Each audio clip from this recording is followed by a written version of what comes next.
কেমন আছেন সবাই? এই ব্যস্ত শহরে সবাই ব্যস্ত। সবাই সবার কাজ নিয়ে ব্যস্ত। দেখতে পাচ্ছেন আমি একটি পার্কে বসে আছি এখন। তাই ভাবলাম আপনাদের জন্য একটা ছোট্ট ভিডিও বানাই। এই ব্যস্ত শহরে কিন্তু কত মানুষের কত রকমের গল্প থাকে। কেউ বা তার নিজের চাকরি নিয়ে ব্যস্ত, কেউ ব্যবসা নিয়ে ব্যস্ত। একেকজনের কিন্তু একেক রকম গল্প থাকে। এই গল্পগুলো কিন্তু যার কাছে সেটাই তার কাছে অনেক বড়।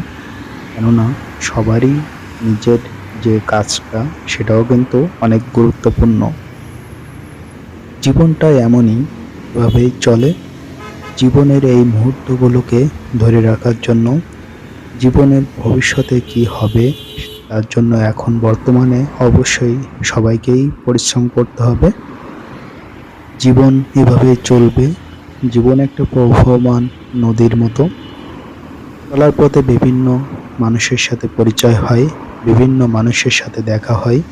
কেউ বা থেকে যায় স্মৃতির পাতায়, আবার কেউ বা থেকে যায় আপনজন হয়ে।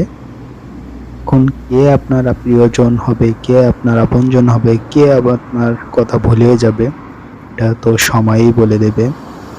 তাই এসব নিয়ে না ভেবে অবশ্যই নিজেকে সময় দিবেন, নিজের যেটা ভালো লাগে সেটা করবেন।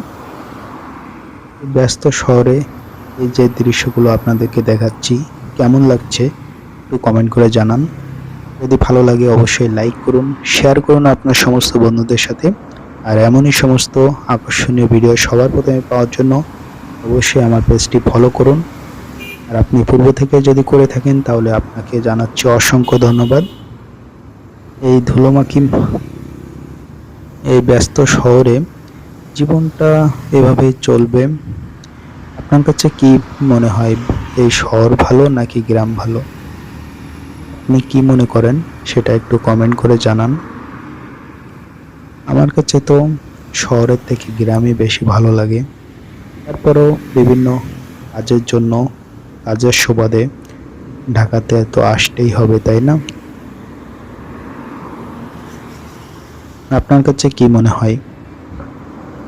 আপনি কোথা থেকে দেখছেন একটু কমেন্ট করে জানান তো। আপনি কি গ্রামে থাকেন নাকি আপনি শহরে থাকেন সেটা একটু কমেন্ট করে জানান। তো আপনার সাথে আবারও দেখা হবে নতুন কোনো ভিডিওতে, নতুন কিছু নিয়ে। সে পর্যন্ত ভালো থাকুন, সুস্থ থাকুন। আপনার জন্য অনেক অনেক শুভকামনা রইল এবং আপনার জন্য শুভকামনা করছি এবং আমার জন্য দোয়া করবেন। আজকের মতো এখানেই বিদায় নিচ্ছি। আল্লাহ হাফেজ।